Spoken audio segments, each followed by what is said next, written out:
da revista número 3, O Espírito Santo, a lição número 8, impulsionado pelo Espírito de Deus. Eu vou ler aqui João 3:8.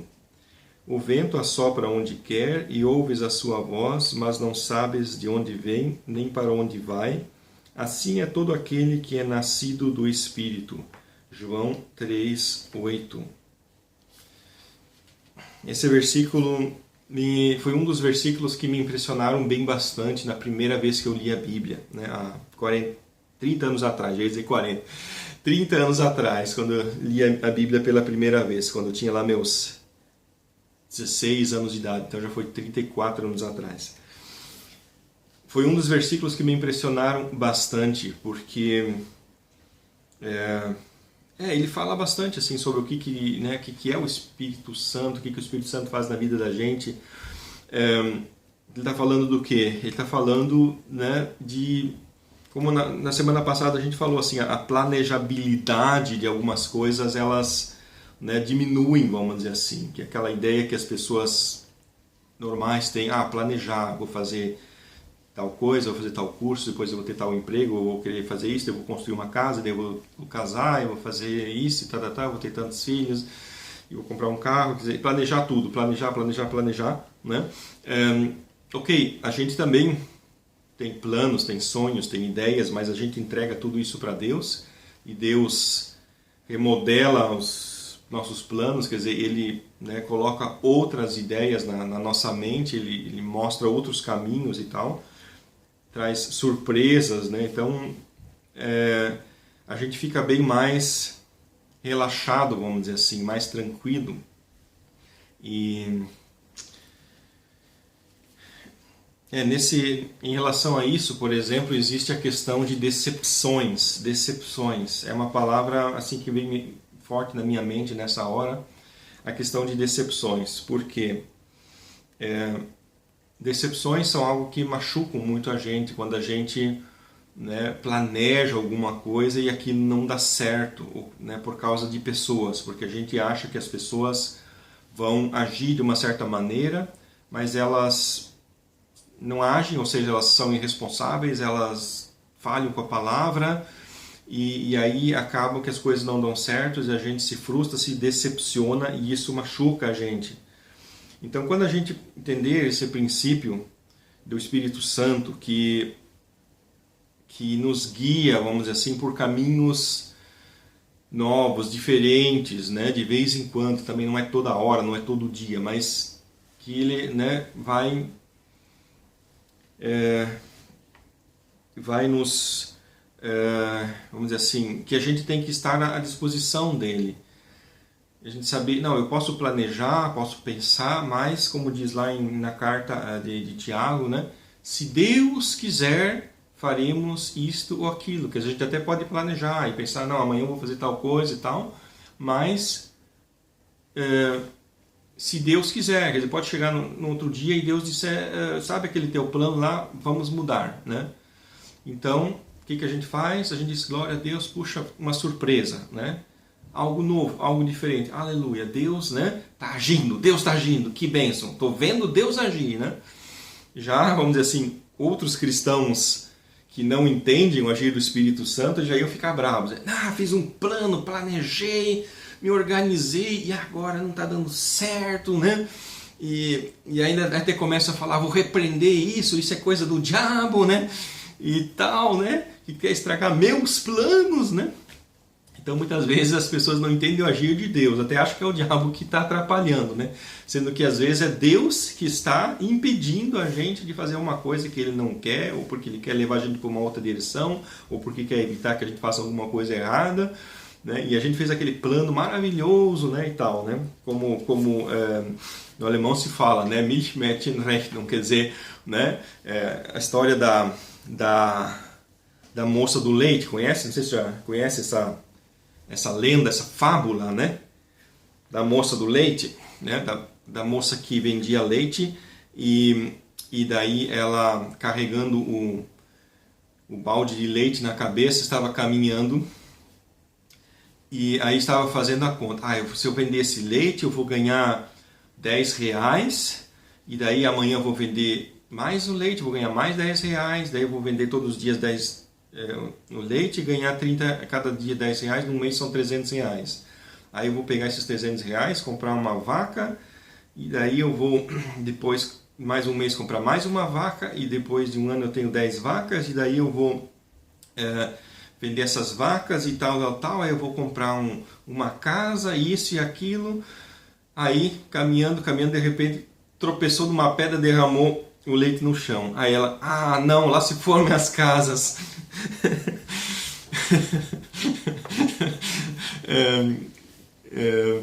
Quer dizer, né? Fazendo cálculos e cálculos, eu vou fazer isso, eu vou fazer aquilo e tal, né? E de repente acontece uma coisa que a gente não espera, estraga o plano todo da gente.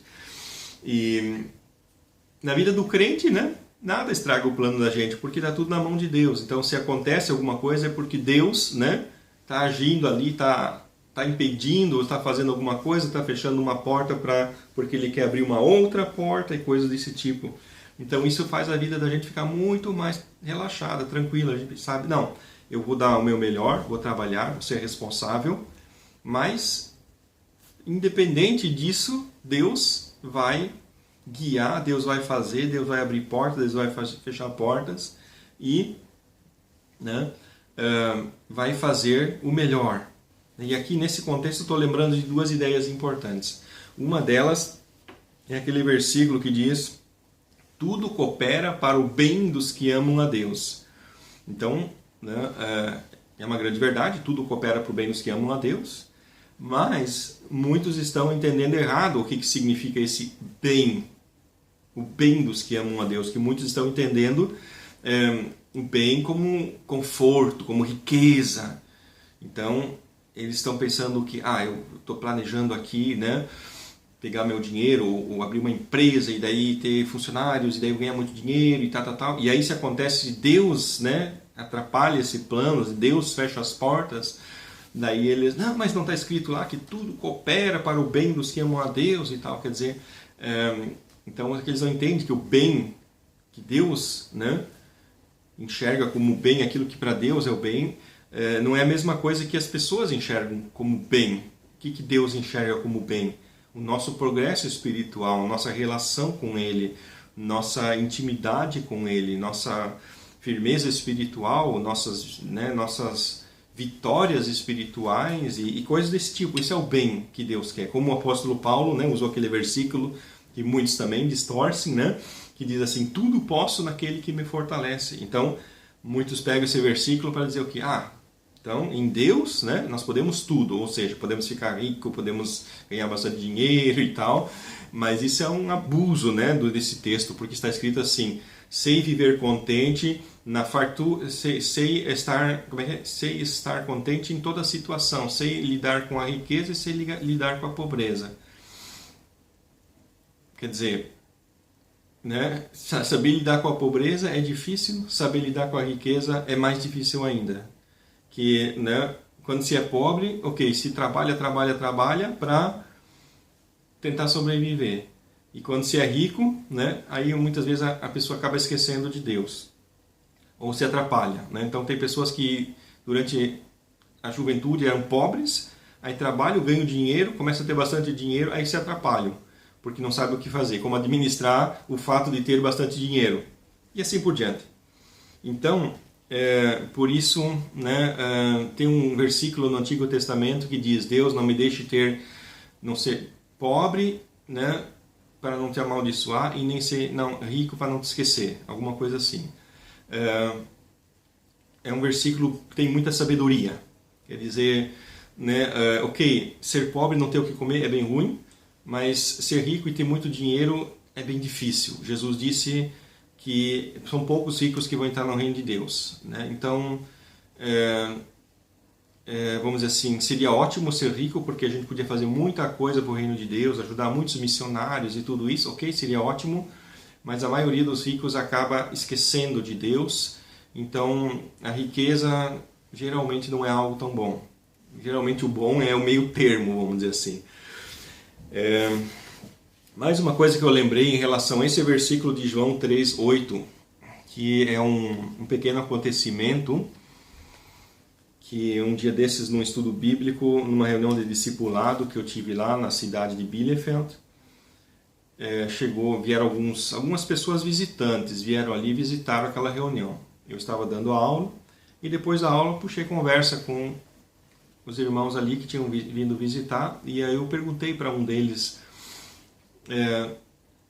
você vem na próxima reunião, né, daqui, né, uma semana?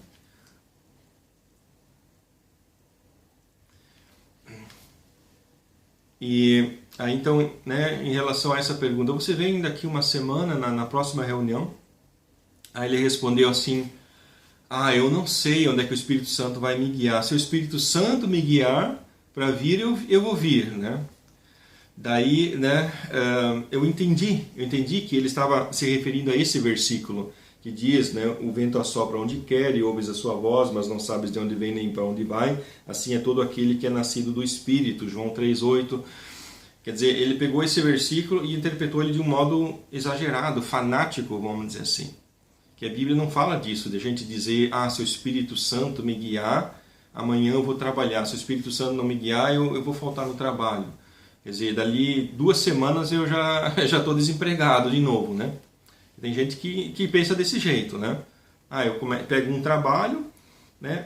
E se o Espírito Santo me guiar para me acordar de manhã, para eu ir para o trabalho, ótimo. Se não, né? Ele vai me dar um outro trabalho, cada semana um outro, né? Quer dizer, é ridículo, mas tem algumas pessoas que levam para esse extremo, que é falso, né?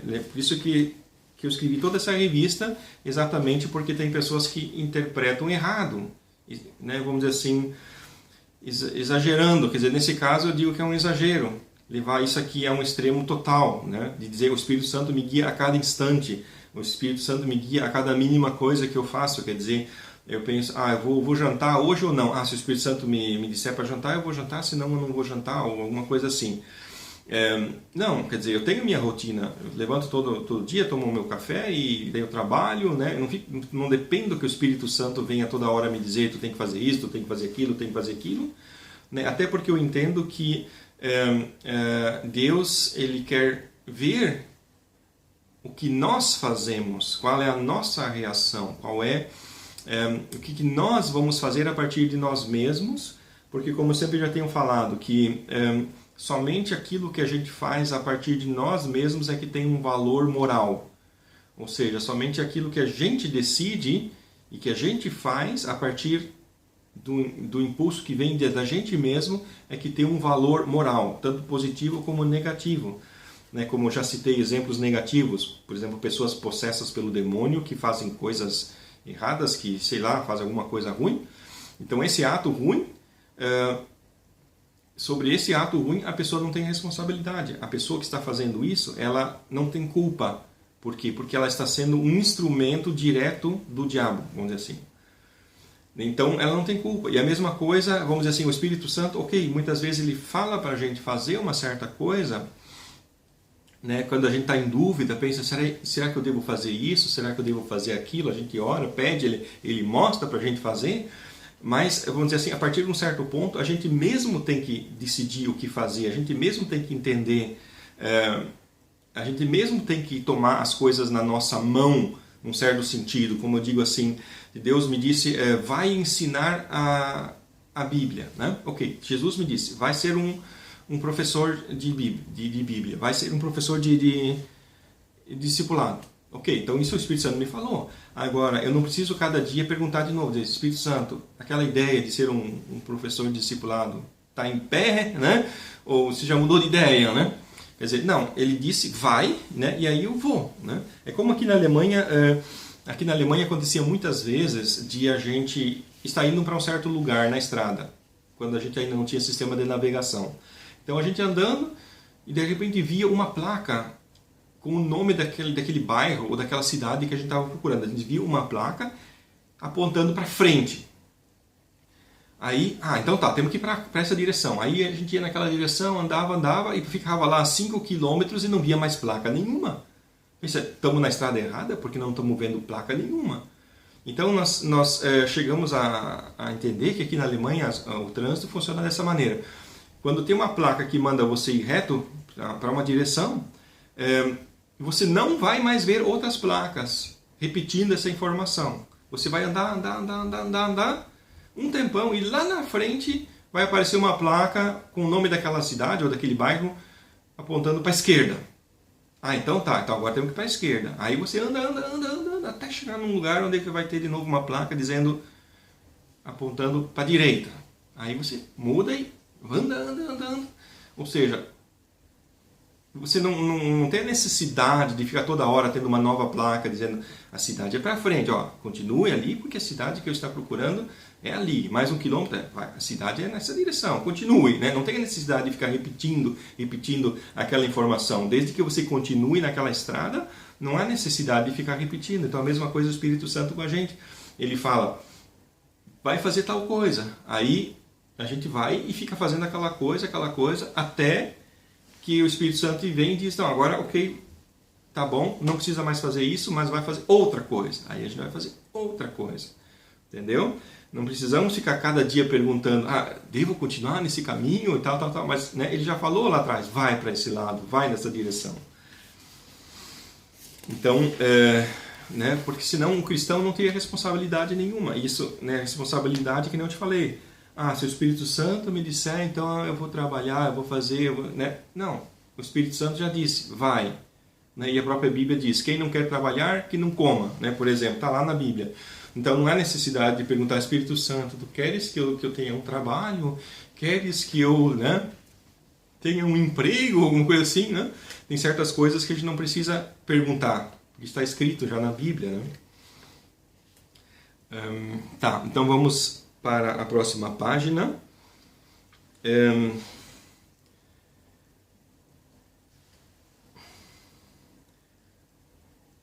Eu leio aqui o versículo de Gálatas 5,18. Mas se sois guiados pelo Espírito, não estáis debaixo da lei. Gálatas 5,18. Um versículo totalmente importante dentro desse assunto. Por quê? Porque a lei, né, a palavra lei é uma referência ao Antigo Testamento, ou melhor dizendo, a religião que Moisés instituiu. Então, naquela religião, as pessoas eram guiadas por, eu digo assim, regras religiosas. Então, para tudo elas tinham uma regra. A regra que dizia o que se pode fazer em tal dia, o que se não pode fazer, o que é errado, o que é certo, o que Deus quer. Quer dizer, tudo regras, lista de coisas. Isso. São 500 ou 600 regras, né, tentando definir assim ao máximo todas as situações da vida da pessoa. Regras.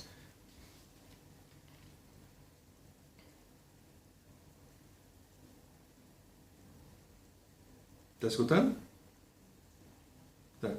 Tá. Né? Então aqui ele faz esse contraste. Se sois guiados pelo Espírito, não estáis debaixo da lei. É mais um contraste entre a nossa vida cristã e o sistema da religião mosaica. Na religião mosaica eles tinham a lei, eles não tinham o Espírito Santo não tinha sido derramado, então eles tinham aquela lei, ou seja, aquelas regras. E nós temos o Espírito Santo. Ok, nós não... Tem gente que diz, então você não precisa seguir aquelas regras, então você, né, você é um tipo de cristão que adultera, que mata, que rouba, né, porque você não segue aquelas regras, né? Eu digo, não. O fato de eu não matar, de não roubar, de não adulterar e de não fazer uma série de outras coisas, não é porque eu tenho aqui uma lista de regras que me diz que eu não devo fazer essas coisas, mas porque uma vez que Deus está no meu coração, uma vez que Deus enche o meu coração, eu não tenho vontade de fazer essas coisas. Porque o Deus que está dentro de mim, ele abomina essas coisas, então eu também abomino essas coisas. Não é porque existe aqui regras, não é porque existe aqui um livro que diz, olha, se você não seguir essas regras aqui, A, B, C, D, E, ou 1, 2, 3, 4, 5, 6, parágrafo 1, né, ponto 2 e como, né, se você não obedecer essas regras, você vai para o inferno, né? E aí, eu estou com medo, não quero ir para o inferno, então eu tenho que cumprir essas regras, né? Não é por aí. Aqui diz, se sois guiados pelo Espírito, não estáis debaixo da lei. Então, são duas alternativas. Ou a gente vive de modo legalista, ou a gente vive guiado pelo Espírito. E essa alternativa é a alternativa muito melhor, muito, ser guiado pelo Espírito. Que Jesus disse, é melhor para vocês que eu vá. Né? É melhor para vocês que eu vá. Quer dizer, o Espírito Santo, a gente ter o Espírito Santo é a melhor coisa que existe, que ele nos guia a cada instante. A gente não depende de ficar lá, qual é a regrinha que eu tenho que verificar, né, nesse momento, na minha vida, nessa minha decisão, qual é a regrinha que eu aplico e tal, qual é, né? Não, a gente é guiado pelo Espírito Santo, a gente ora, a gente lê a Bíblia e ele mostra pra gente, seja pela Bíblia, seja na oração, seja no nosso espírito, seja de N maneiras que ele tem de nos mostrar qual é a decisão que nós devemos tomar.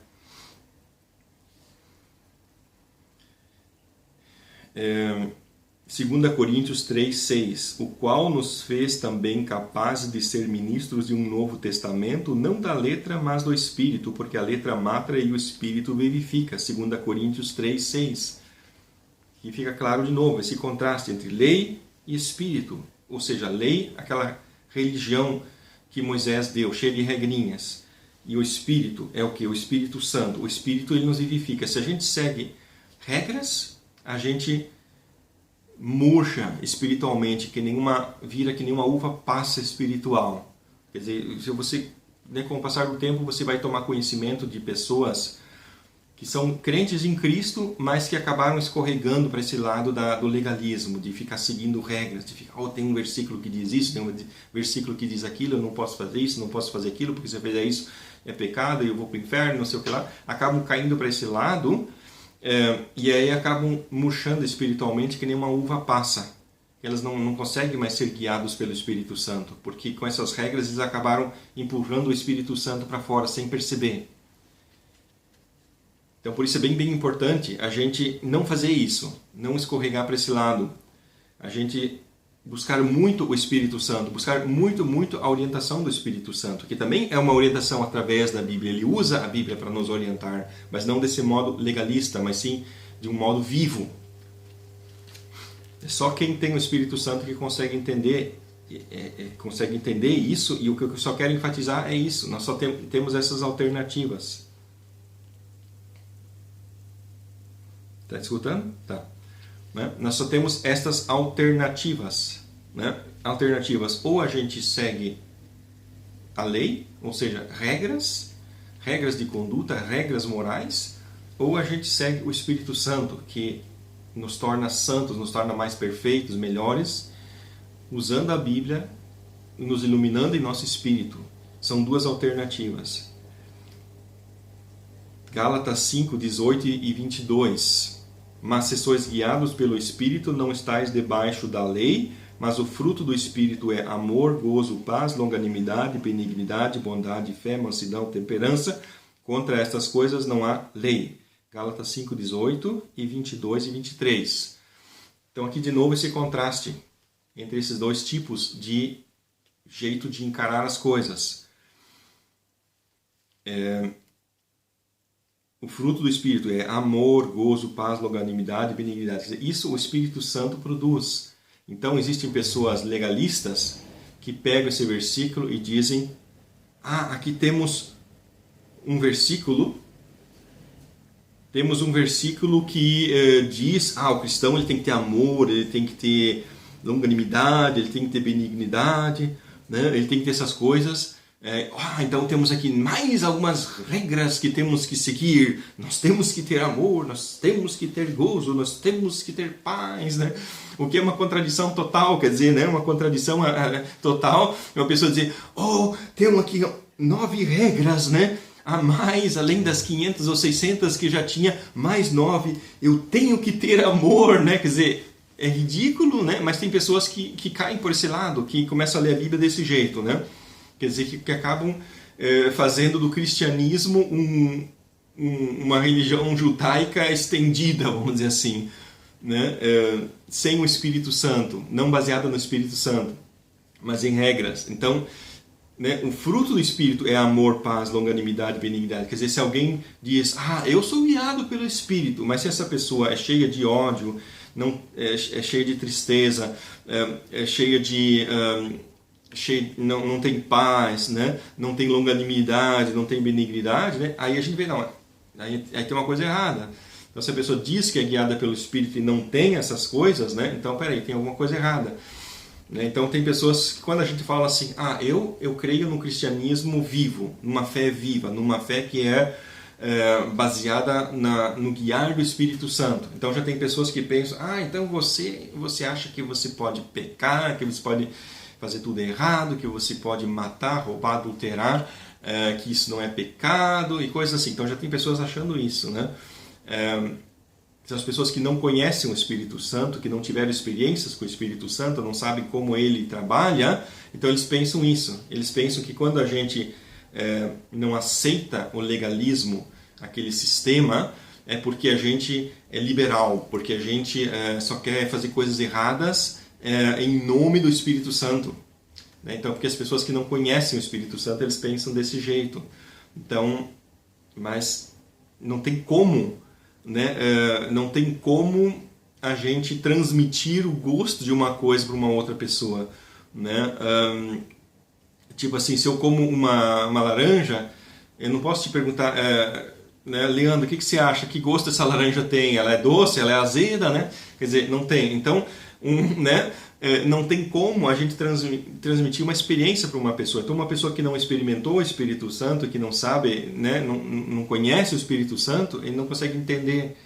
Né? Então, por isso, muitas dessas pessoas que não conhecem o Espírito Santo, eles têm até raiva das pessoas que têm o Espírito Santo, que tiveram experiências com o Espírito Santo, né, porque eles acham que a gente quer ser melhor, ou que a gente é liberal, ou que a gente não leva as coisas a sério, né, porque eles levam a coisa a sério, eles têm uma vida até triste, de tão a sério que eles levam as coisas e ficam lá, não pode fazer isso, não pode fazer aquilo, porque tem as regrinhas que dizem que não pode, e daí eles ficam lá, né, tudo, né,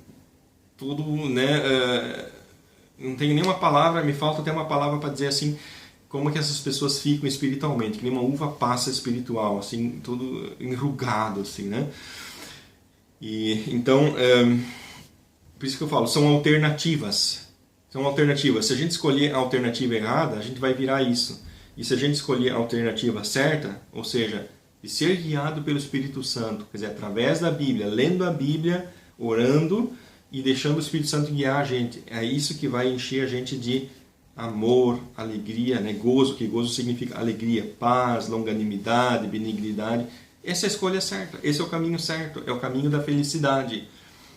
Essa que é a questão.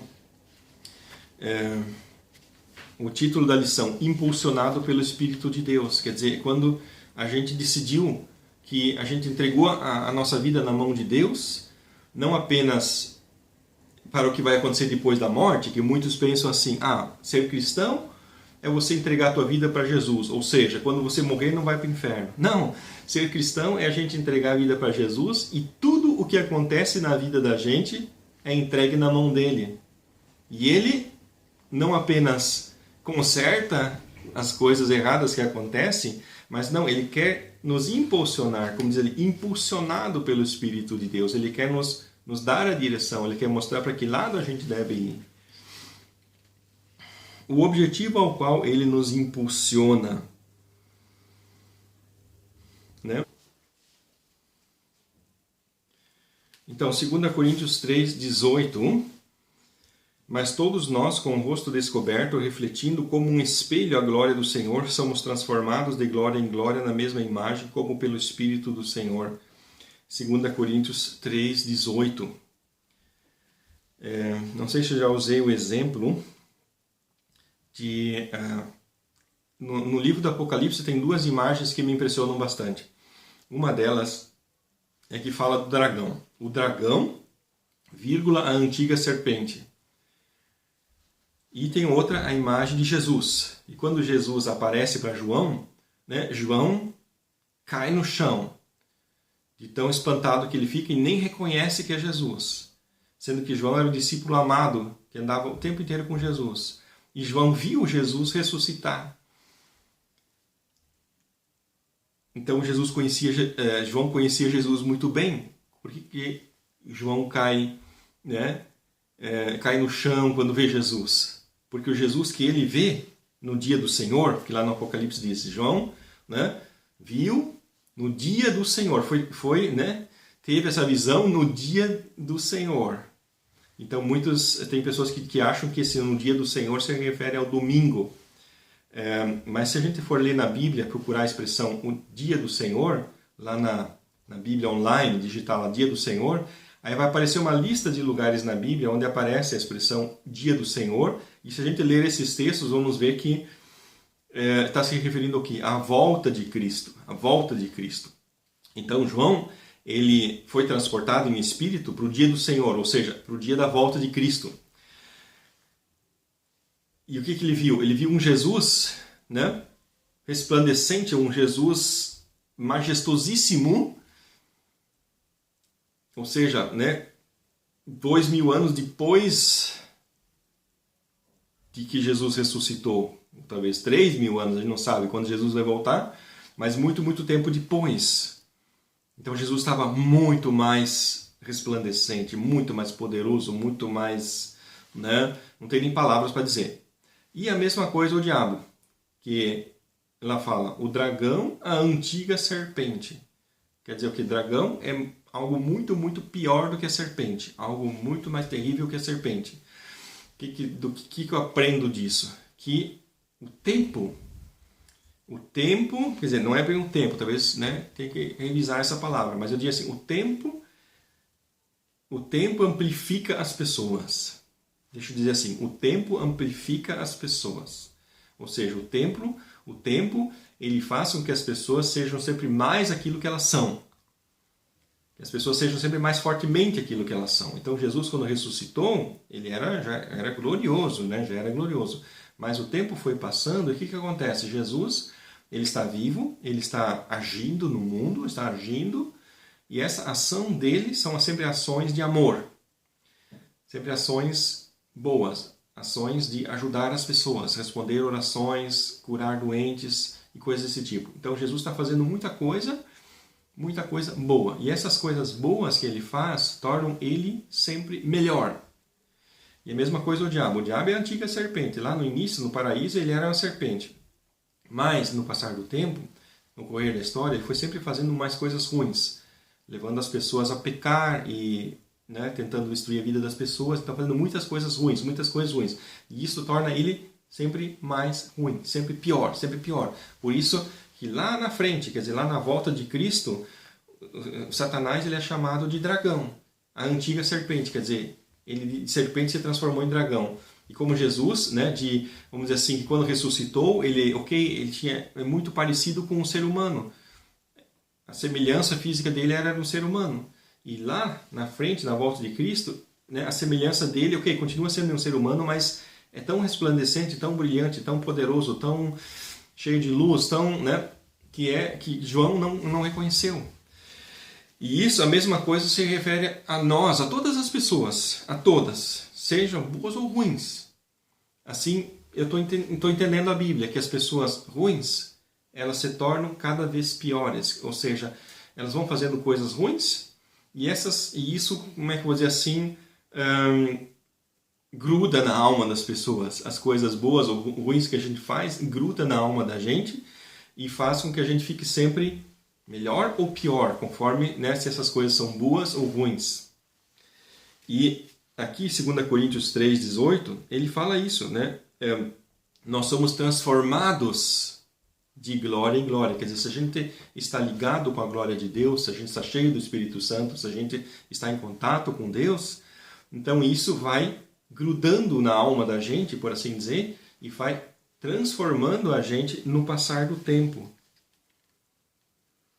Parecido como, né, Moisés quando subiu no monte lá e quando desceu, o rosto dele brilhava, né? Claro que Deus é luz, então Moisés esteve em contato com Deus, então, né, ele continuou brilhando durante certo tempo, quase como se fosse assim fosforescente, por assim dizer. Claro que daí ele veio aqui para baixo, onde é que o mundo é escuro e a luz foi desaparecendo, foi gastando, né? Mas no nosso caso não vai ser assim, quer dizer, quando a gente estiver com Cristo, toda essa glória que cola na nossa alma, vamos dizer assim, né, a gente vai continuar, né, vai continuar com a gente. Então, um objetivo ao qual ele nos impulsiona. Então, qual é o objetivo que o Espírito Santo tem? Qual é o plano, o alvo? Né? Claro, tem várias vários detalhes aqui para a gente detalhar, mas o principal deles é nós sermos cada vez mais semelhantes a Cristo. Esse é o ponto principal. Cada vez mais sermos parecidos com Cristo. Esse é um ponto principal. Transformar a nós. Transformar a nós. Por isso também que eu já venho te falando. Por que é que eu só vou falar do batismo no Espírito Santo aqui no final da revista? E estou falando tanto tempo em outras coisas que ninguém fala sobre o Espírito Santo. Por quê? Porque primeiro, o Espírito Santo ele quer transformar a nós.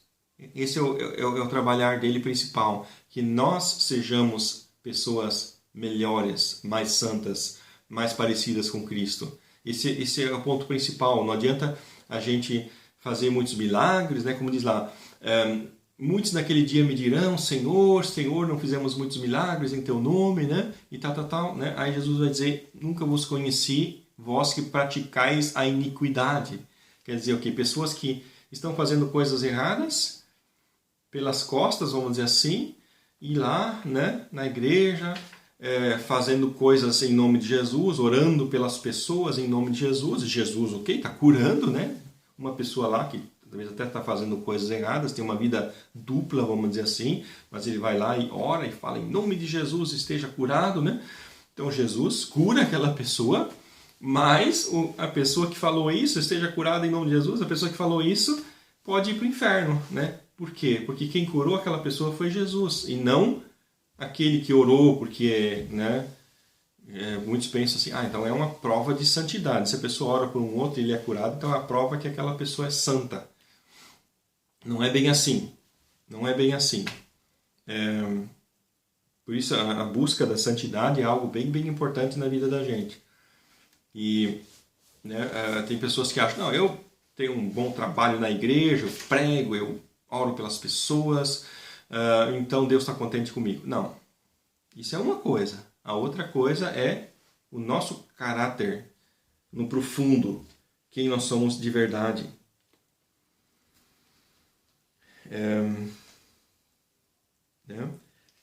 Aqui eu sublinhei duas palavras no próximo parágrafo.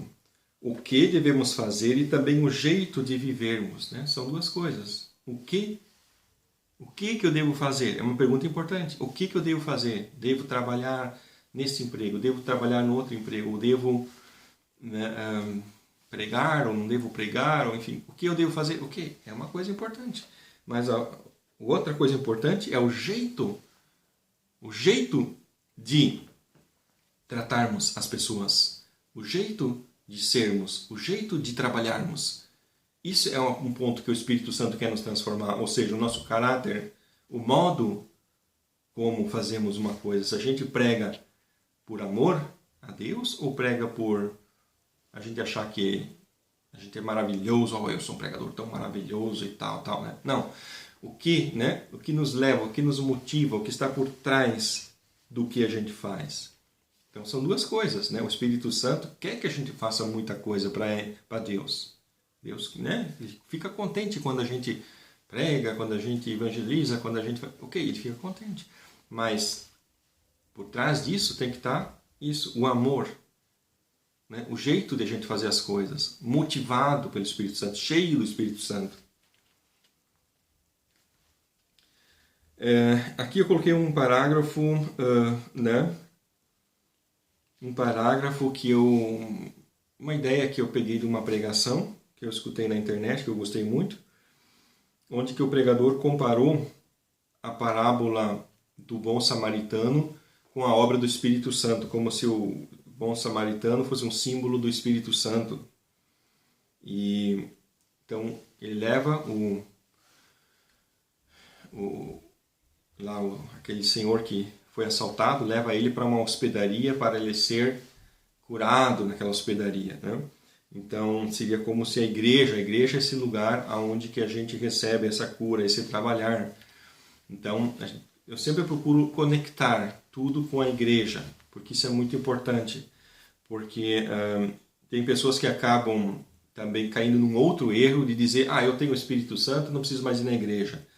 Né? Eu leio a Bíblia e e estou cheio de fé dentro de mim mesmo, e então eu tenho até mais fé que o pastor da igreja, para que eu preciso ir na igreja? Né? Vamos dizer assim. Então tem pessoas que acabam caindo nesse lado e não sabem que isso também é um caminho do inimigo para destruir as pessoas, se afastarem da igreja, porque se acham tão fortes, né? E acabam lá mais para frente se desviando em falsos ensinos e pecados e outras coisas mais. Por isso eu sempre conecto de novo com a igreja.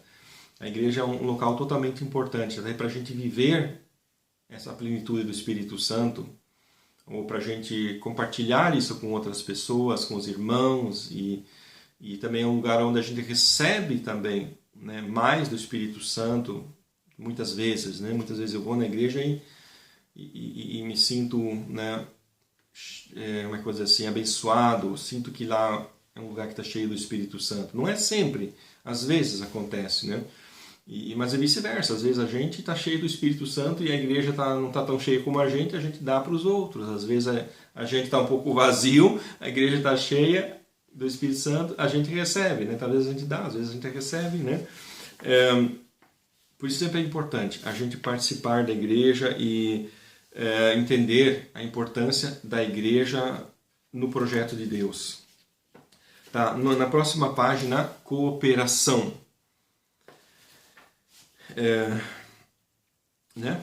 Cooperação. Então,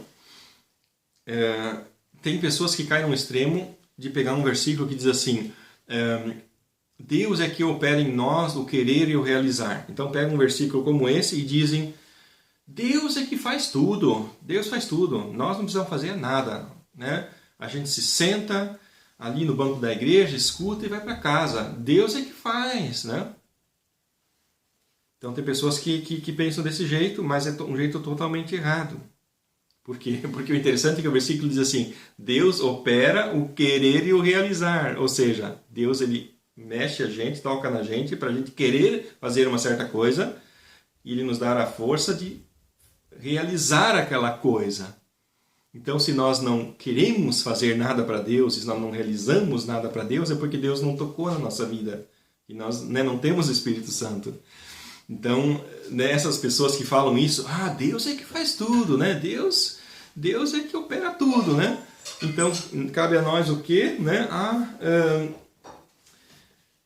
Né, cruzar os braços e... Né, tem pessoas que chegam a tal extremo de entender que pessoas que fazem muita coisa para Deus estão pecando, estão fazendo uma coisa errada, estão querendo tomar o lugar de Deus. Né? Se Deus é que faz tudo, então quem faz alguma coisa está querendo tomar o lugar dele. Mas aquele versículo diz exatamente isso: Deus opera em nós o querer e o realizar. Quer dizer, Deus opera em nossa alma, em nosso coração, o desejo de realizar as coisas. Então, quem é tocado por Deus, quem é cheio do Espírito Santo, ele vai realizar mais coisas para Deus, porque Deus operou nele o desejo de fazer e a força de realizar. Então, eu escrevi cooperação como título desta parte aqui. Cooperação. Então, o que acontece? É Deus que faz ou somos nós que fazemos?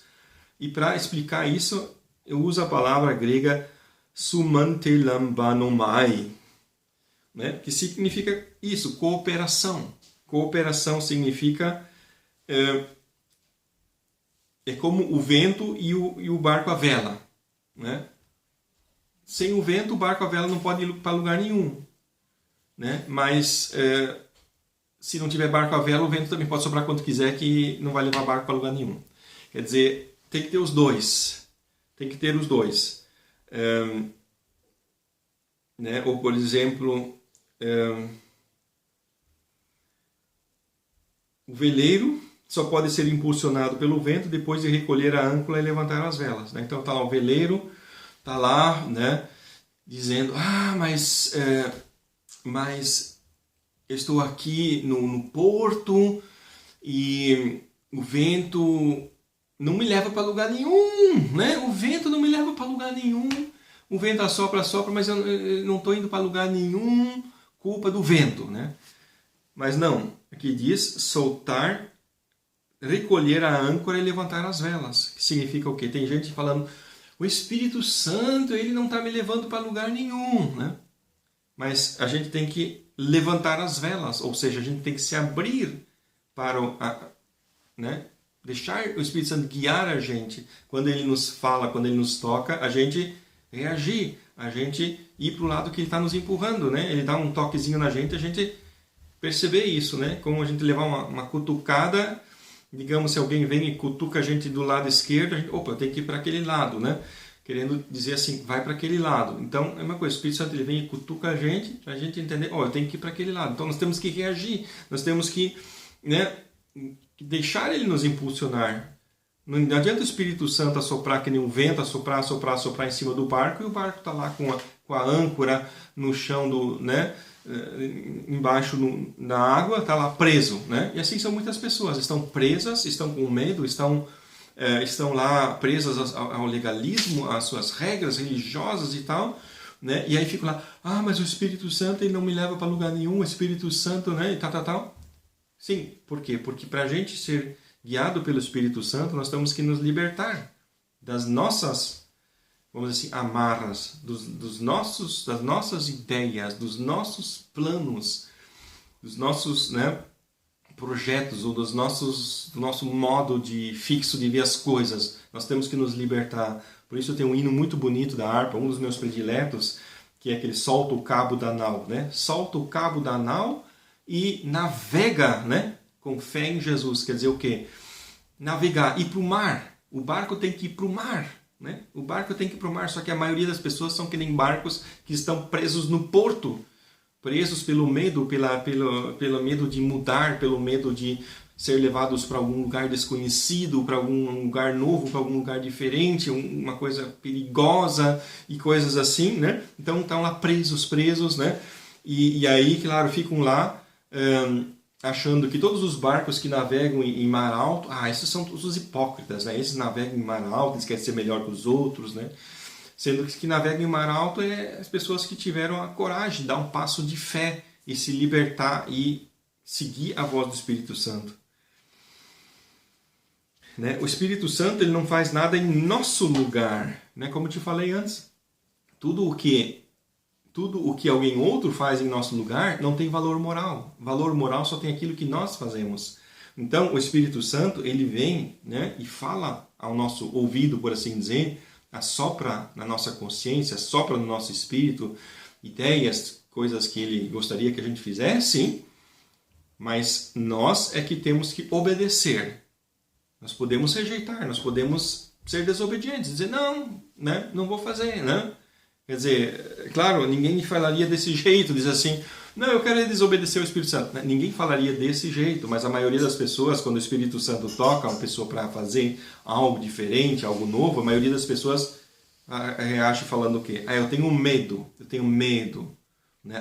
Mas o que vai acontecer? Exatamente por isso, porque o Espírito Santo ele leva a gente para lugares diferentes que a gente não sabe como vai ser. A gente não sabe o que vai acontecer. Para testar o quê? Para testar a nossa confiança, para testar a nossa fé, para testar se a gente confia nele, que ele está levando a gente para um lugar bom. Como diz lá, tudo coopera para o bem dos que amam a Deus. Então a gente tem que confiar, a gente tem que acreditar. E essa confiança ela só é demonstrada exatamente nesse momento, quando ele leva a gente para algo desconhecido, para algo diferente. É só ali que isso é testado, que isso é comprovado, que a gente de fato acredita. E quando tudo está normal, quando tudo está no plano do conhecido, mas é dentro da nossa zona de conforto, né? Então a gente não está provando nada, a gente não está mostrando que crê, que confia, né? Porque dentro da nossa zona de conforto não precisamos de fé. Então o que é? O Espírito Santo não faz nada em nosso lugar, mas age conosco, quer dizer, né? Ou seja, em parceria, vamos dizer assim, em parceria, quer dizer, ele nos dá as ideias, mas nós temos que obedecer. Aqui, 1 Timóteo 4,14. Não te faças negligente para com o dom que há em ti. 1 Timóteo 4,14. O que significa isso? Sim, Timóteo tinha recebido um dom, mas ele tem que executar esse dom. Né? A gente recebe dons de Deus, Deus chega e dá um dom para a gente, mas se a gente ficar sentado em casa de braço cruzado, Então isso é uma negligência. Então, né, a gente não recebe o dom para botar na estante, olha que bonito, que maravilha, tem um dom. Isso é besteira. Quer dizer, o dom a gente recebe mais para executar. Então, é um trabalho em conjunto. Deus dá dons, mas nós temos que se mexer.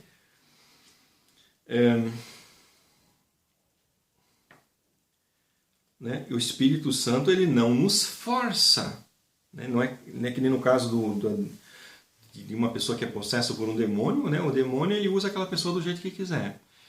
Mas no caso do Espírito Santo, não. O Espírito Santo, ele não força as pessoas, ele não pega as pessoas como se alguém é possesso pelo Espírito Santo, vai fazer coisas que a pessoa nem sabe que está fazendo. Não. O Espírito Santo, ele sugere, ele orienta. Mas quem vai fazer é a própria pessoa. Então você sempre tem que trabalhar em conjunto. Então o Espírito Santo, ele não força a gente a fazer o que a gente não quer. Não, se a gente não quer, a gente não é obrigado a fazer. Só que isso também é um entristecer. Aqui diz 1 Tessalonicenses 5,19. Não apagueis o Espírito. 1 Tessalonicenses 5,19. Quer dizer o quê? A gente pode dizer não. O Espírito diz uma coisa para a gente pode dizer, mas eu não quero fazer.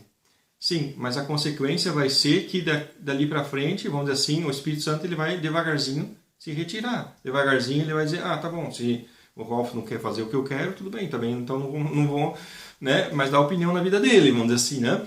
E aí a coisa vai indo e logo, dali uns semanas, meses, né, o Espírito Santo já não fala mais nada pra gente, né?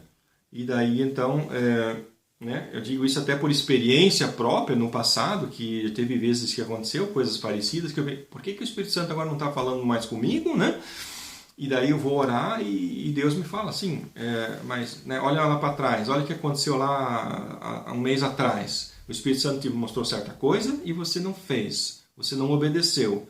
Por que o Espírito Santo agora ia te falar de novo? Né? Se você, naquela ocasião, não prestou atenção no que ele te falou. Né? Aí então tem a ver o quê? A gente pedir perdão, dizer, Deus, me perdoa por não ter obedecido naquela ocasião, me perdoa, eu prometo que na próxima vez eu vou obedecer, né? E reatar os laços, reatar o compromisso, né?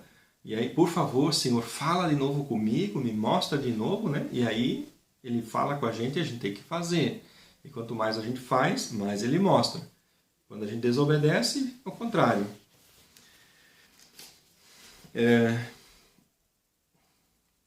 Até mesmo a oração é uma ação conjunta. O Espírito Santo nos apoia em nossas fraquezas, segurando nossos braços quando oramos. Por exemplo, Êxodo 17:11, né? Quer dizer, naquela situação, se não me engano foi Josué, que estava lá com os braços levantados, e aí, quando ele abaixava os braços, o povo perdia a guerra. Quando ele levantava os braços, o povo vencia. Então, ele se cansava, os braços dele ficavam cansados. O que ele fez? Ele pediu ajuda de 2 outros que seguravam os braços dele. E assim o povo venceu a guerra.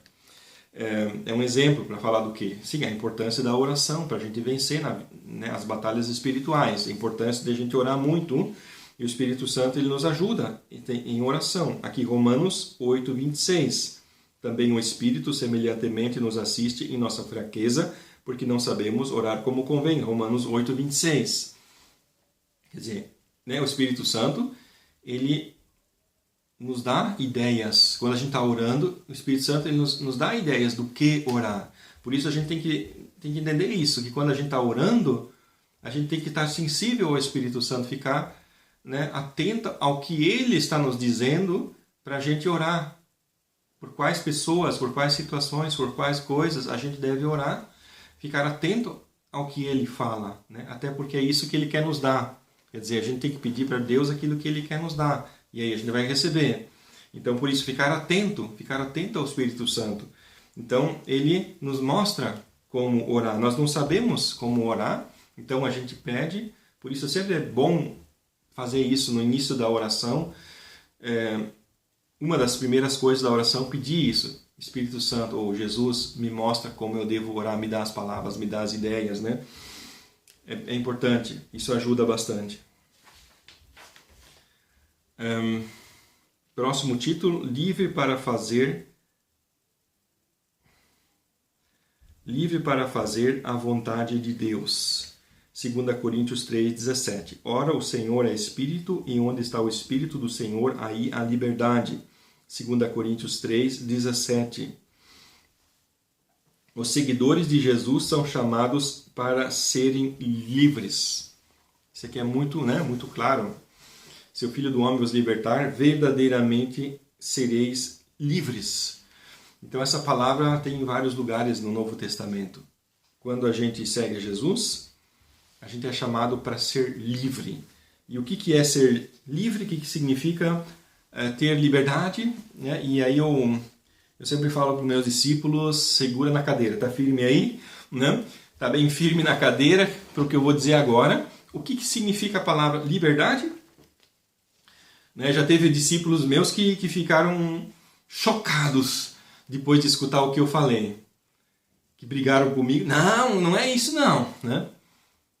E sabe que eu digo assim, liberdade é o quê? Liberdade é nós fazermos tudo o que nós quisermos fazer.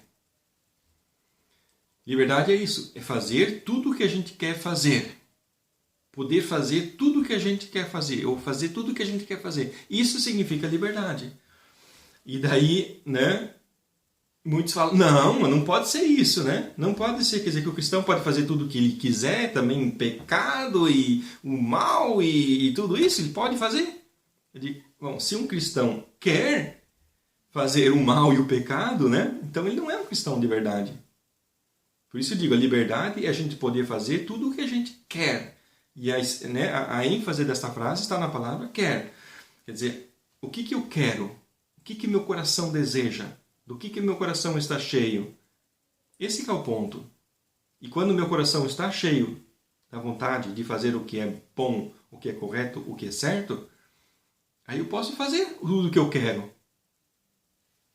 Tem um versículo que diz assim, não sei se é um versículo bíblico, ou é uma frase de alguma pessoa famosa que diz assim, ama e faz o que quiseres. Como Jesus disse, a maior lei é amar a Deus acima de todas as coisas e o próximo como a ti mesmo. Quer dizer, se o nosso coração estiver cheio de amor, então tudo que a gente fizer vai ser cheio de amor. Então o importante é isso, o que a gente quer. Se o que a gente quer é bom, a gente pode fazer tudo. Daí a gente é livre. Isso que é liberdade. Liberdade é isso. A gente está cheio de amor e a gente pode fazer tudo o que quiser. Isso que significa ser livre de verdade. As pessoas do mundo, eles acham que liberdade para eles é a mesma coisa, fazer o que quiser. Só que o que eles querem é o mal, o pecado, abusar das outras pessoas, roubar, e assim por diante. Então, eles querem coisas erradas. E essas coisas erradas, eles se sentem livres quando fazem isso, abusar do próprio corpo, usando drogas e sei lá o que. Quer dizer, vários tipos de abusos que as pessoas pensam que é liberdade. Se envolver em coisas perigosas e assim por diante. Eles acham que isso é liberdade. A liberdade deles é uma liberdade destrutiva. Usar drogas ou andar de moto a 200 por hora e coisas desse tipo. É uma liberdade destrutiva. A nossa liberdade é uma liberdade construtiva, que é amar o próximo, ajudar as pessoas, fazer o bem.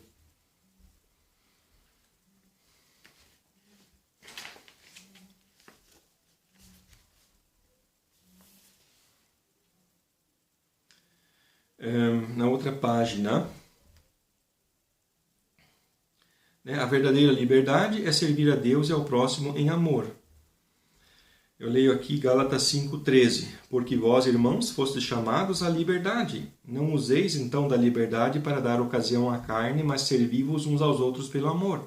Gálatas 5,13. Claro, diz, vocês foram chamados à liberdade. O Evangelho é uma pregação da liberdade. Jesus nos liberta. Ele nos liberta, de muitas coisas. Do diabo, do pecado, da culpa do pecado.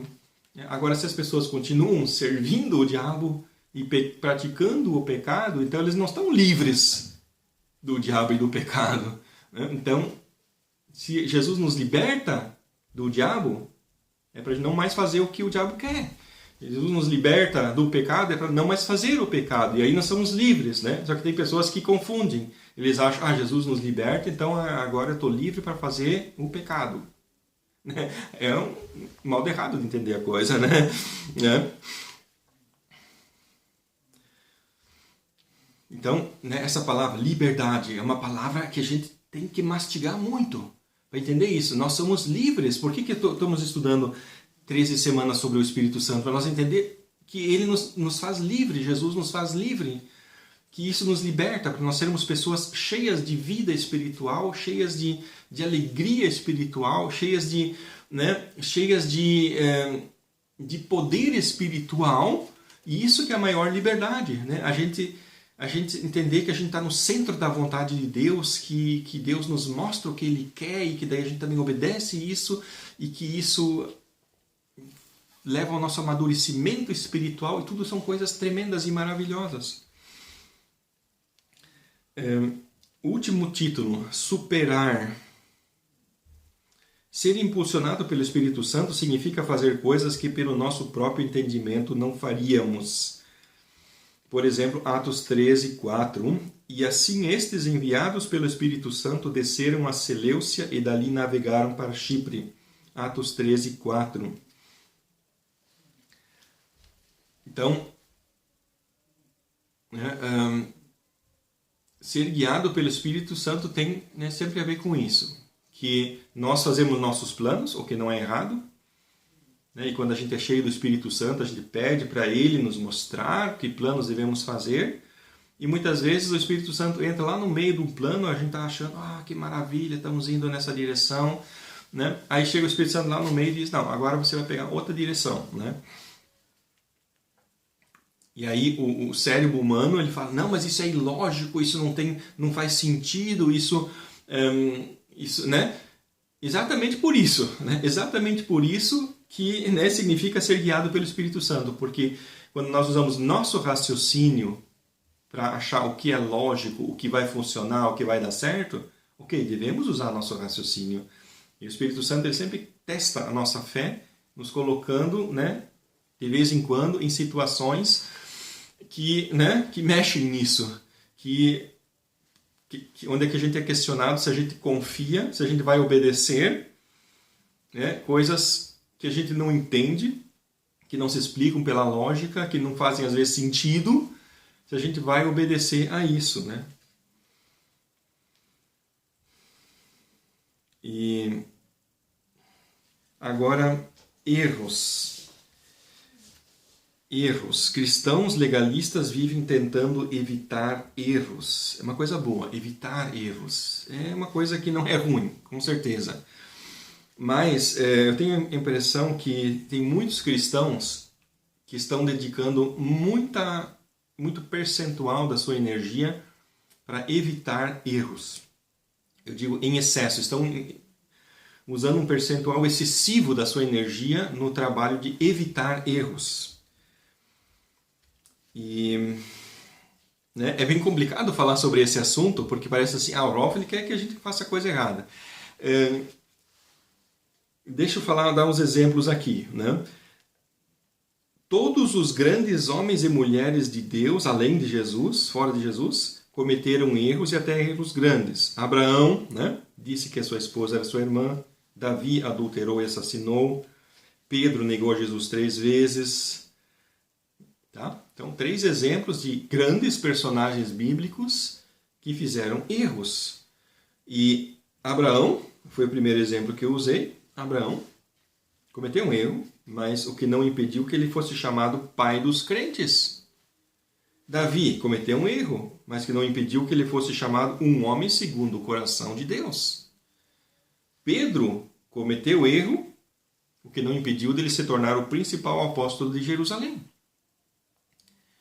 Então não devemos cometer erros. Cometer erros não é bom, é ruim. Mas tem pessoas que neurotizam essa questão dos erros. Tipo assim, eles, para evitar um erro, acabam deixando de fazer 10 coisas boas para evitar de fazer uma coisa ruim.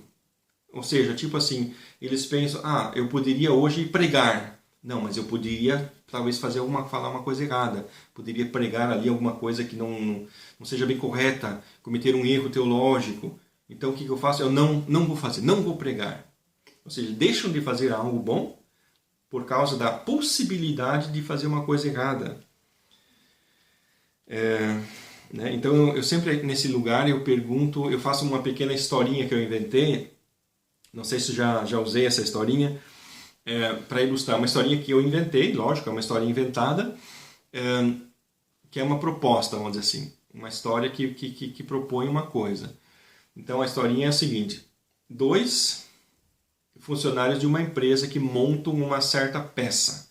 Eles têm que parafusar ali alguns parafusos numa peça. Então, né, naquela linha de montagem. Então, ele pega 2 peças e parafusa uma na outra e passa para frente. Então, digamos assim, e daí, por uma razão inexplicável, a cada 100 peças que eles montam, uma é mal montada, fica estragada. Tá? Faz parte da historinha essa regrinha. Eles vão montando as peças, mas a cada 100 peças exatamente, uma se estraga. É um erro que eles fazem, exatamente a cada 100 peças. No final do dia, o primeiro funcionário, o funcionário A, estragou 3 peças. E o funcionário B estragou 5 peças. Qual é dos 2 funcionários que o patrão mais vai gostar?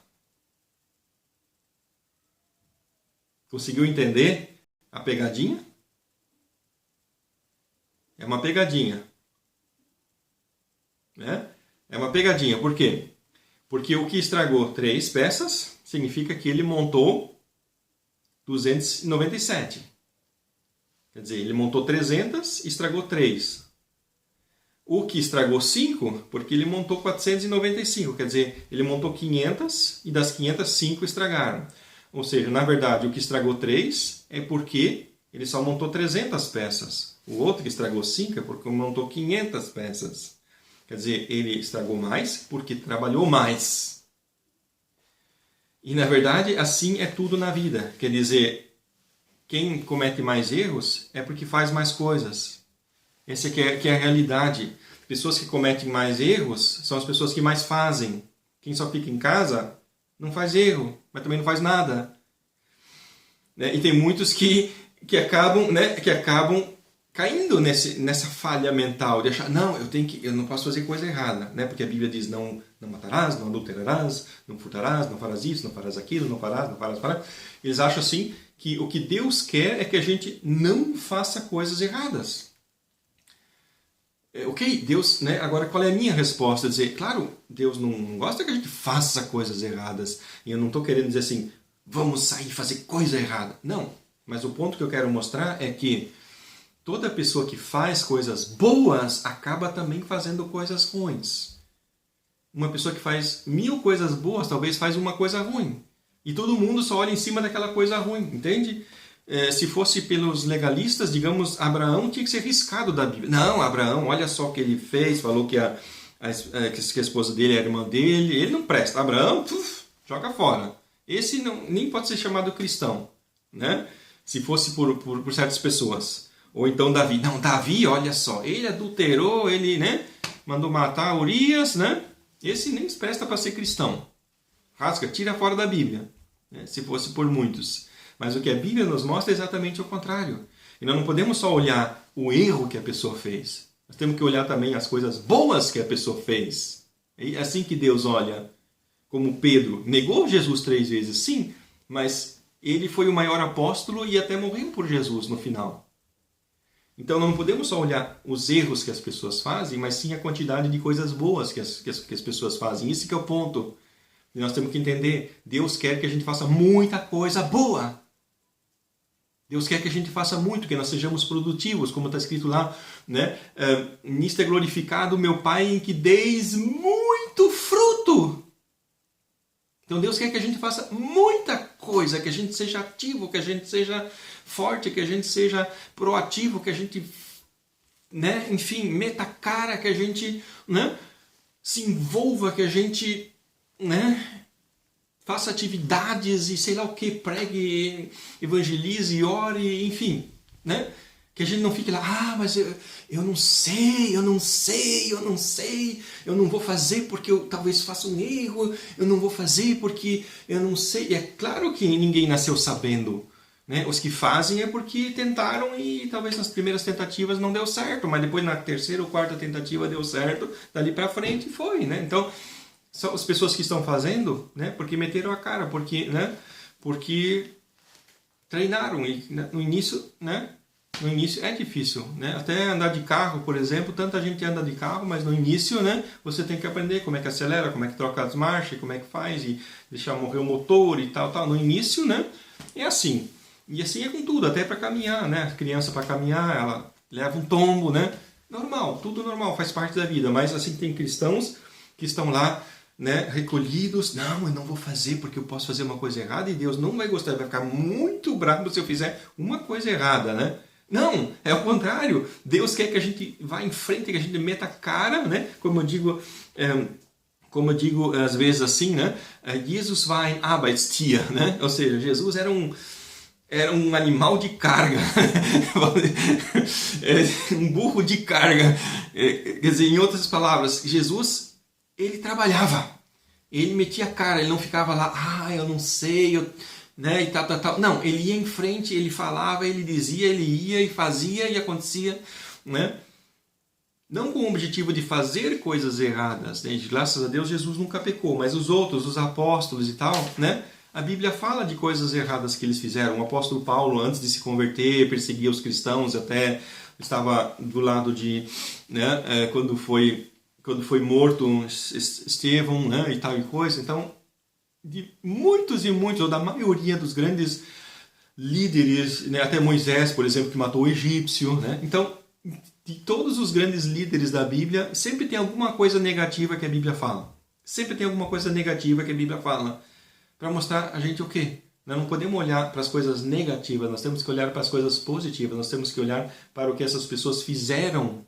Esse que é o ponto. Nós não podemos nos deixar refrear pelas possibilidades de fazer coisas erradas. Não, nós temos que ir em frente, nós temos que meter a cara. Ok, é bom a gente também avaliar um pouco o risco. Não tipo assim, a pessoa se converteu hoje, amanhã já está pregando nas igrejas, nem sabe o que fala, mas só de vontade, só porque... Não, ok, tudo bem. A gente também tem que, né, digamos assim, avaliar um pouco, dizer assim, não, peraí, não precisamos ir de 0 a 100 em um segundo, né? Dá para também, né, ok, começar devagar, começar pregando para os vizinhos, alguma coisa assim, e só mais tarde pregar na igreja.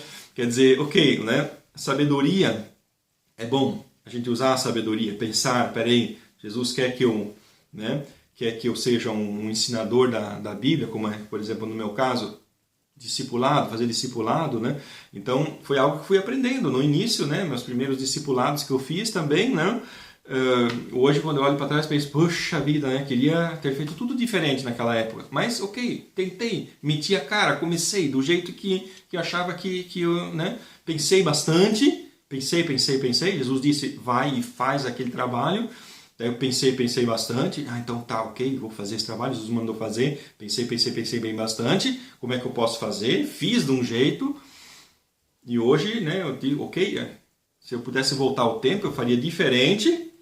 Mas eu dei o meu melhor. Me esforcei ao máximo, pensei bem bastante e procurei fazer uma coisa da melhor maneira possível como eu tinha naquela época.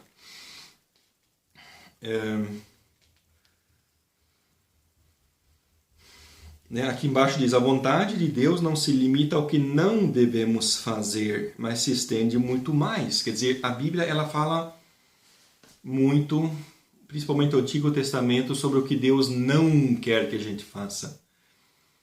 O que é importante é a metade da questão. Metade da questão. Quer dizer, por exemplo, um filho, né, digamos, se um filho já evita de fazer coisas que um pai não gosta, né? Ok, já é a metade da amizade, vamos dizer assim. Mas o ponto, vamos dizer assim, para completar a figura, é fazer o que o pai gosta. Quer dizer, que nós façamos o que Deus quer que nós façamos. E isso é mais complicado, né? Aqui eu leio Efésios 2:10. Pois somos feitura dele, criados em Cristo Jesus para boas obras, as quais Deus de antemão preparou para que andássemos nela. Efésios 2:10. Quer dizer, Deus nos criou em Cristo Jesus para quê? para a gente só ficar sentado na igreja uma vez por semana. Não, aqui está escrito para boas obras, ou seja, para fazermos coisas. Isso significa boas obras. Fazermos coisas boas. Fazermos coisas boas. Que Deus de antemão preparou para que andássemos nela. Quer dizer, Deus quer que a gente faça coisas boas.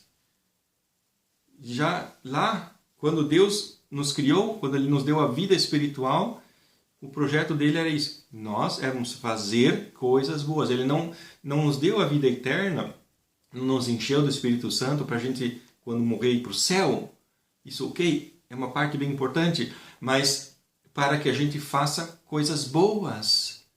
E como eu já te falei antes, através dessas coisas boas nós vamos nos tornando pessoas melhores. Cada vez que a gente faz uma boa ação, a gente se torna uma pessoa melhor. É um processo, não acontece de uma hora para outra.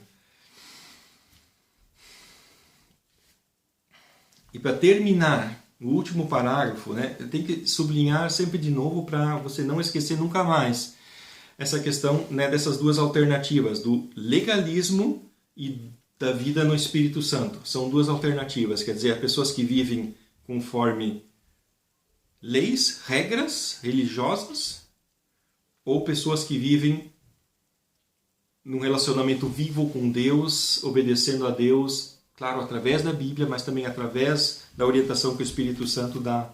Eu leio Mateus 5:20. Porque vos digo que se a vossa justiça não exceder a dos escribas e fariseus, de modo nenhum entrareis no reino dos céus. Mateus 5:20. É um texto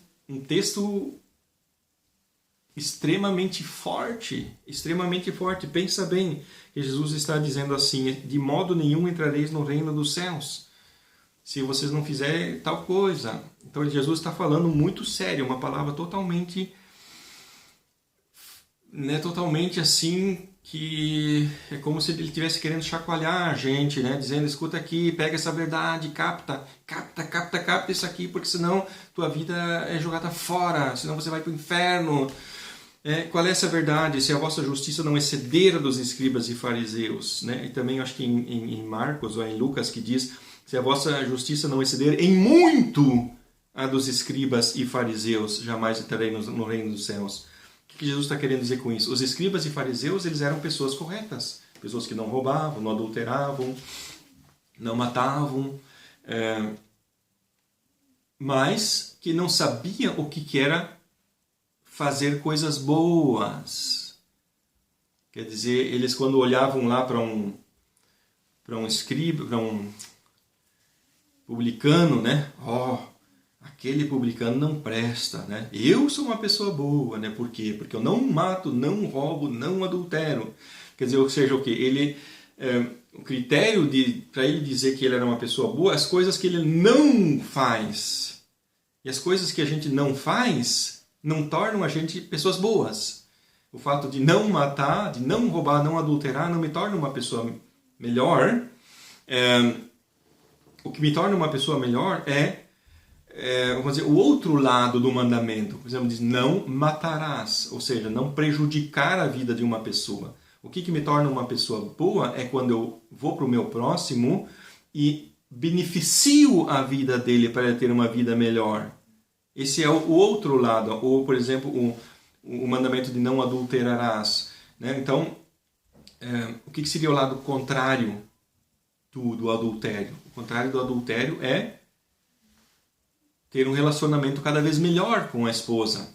Quer dizer, a flecha apontando para o outro lado. Quer dizer, a flecha quando aponta em direção ao adultério significa que o relacionamento com a esposa está se tornando cada vez pior. E vice-versa, na outra direção, cada vez melhor. Ou roubar, né? Não furtarás. Né? Então o pecado, ir lá pegar alguma coisa que pertence a uma outra pessoa. Isso é pecado. Mas o que seria o contrário? O que seria o positivo? A boa obra? É fazer alguma coisa para que as outras pessoas melhorem de vida, tenham mais coisas. A gente pode dar um presente para uma pessoa ou fazer alguma coisa que a outra pessoa possa melhorar a sua situação financeira. Então, vamos dizer assim, isso é um exemplo que ainda é muito, muito fraco, vamos dizer assim, mas no caso dos fariseus, porque os fariseus eles só pensavam nesse lado Não, eu não matei ninguém, eu não roubei ninguém, eu não traí minha esposa, então eu sou uma boa pessoa. Mas Jesus quis dizer, não, isso aí é só um lado da moeda. O outro lado da moeda, que é o quê? As coisas boas que a gente faz. E pelo Espírito Santo, então, nós temos potencial para fazer muitas coisas boas. Porque se um dia faltar ideias assim, Senhor, o que eu podia fazer de bom? Né? O Espírito Santo vai nos responder. O que eu posso fazer de bom na vida? Quais são coisas, né? Atos, né? Atos concretos que sejam bons, que sejam cheios de bondade, cheios de, né? Cheios de amor. E não apenas pensamentos bons, porque aí muitos também ficam nisso, né? Ah, eu sou um cristão porque eu amo o mundo inteiro, principalmente os chineses, os russos, os americanos e os japoneses. Amo de coração, né? Eu só odeio os alemães, né? Que me incomodam o dia inteiro, que ficam aí me torrando a paciência, né? Ou você no Brasil, os brasileiros, né? Vamos dizer assim. O que eu quero dizer com essa, né? Com essa ironia? De assim, eu amo todos que estão longe de mim, né? Oh, que maravilha, eu amo de todo o coração as pessoas que estão lá do outro lado do mundo, né? Só esses que estão ao meu redor, né? Eu não gosto, né? Isso me incomoda. O que quer dizer com isso? Essa questão de boas obras, ou seja, fazer coisas carregadas de bondade, motivadas pela bondade, motivados por amor. Esse que é o ponto, não apenas falar sobre isso, ou pensar sobre isso. E isso, né, tem a ver com o quê? Impulsionado pelo Espírito de Deus. Esse é o título da lição.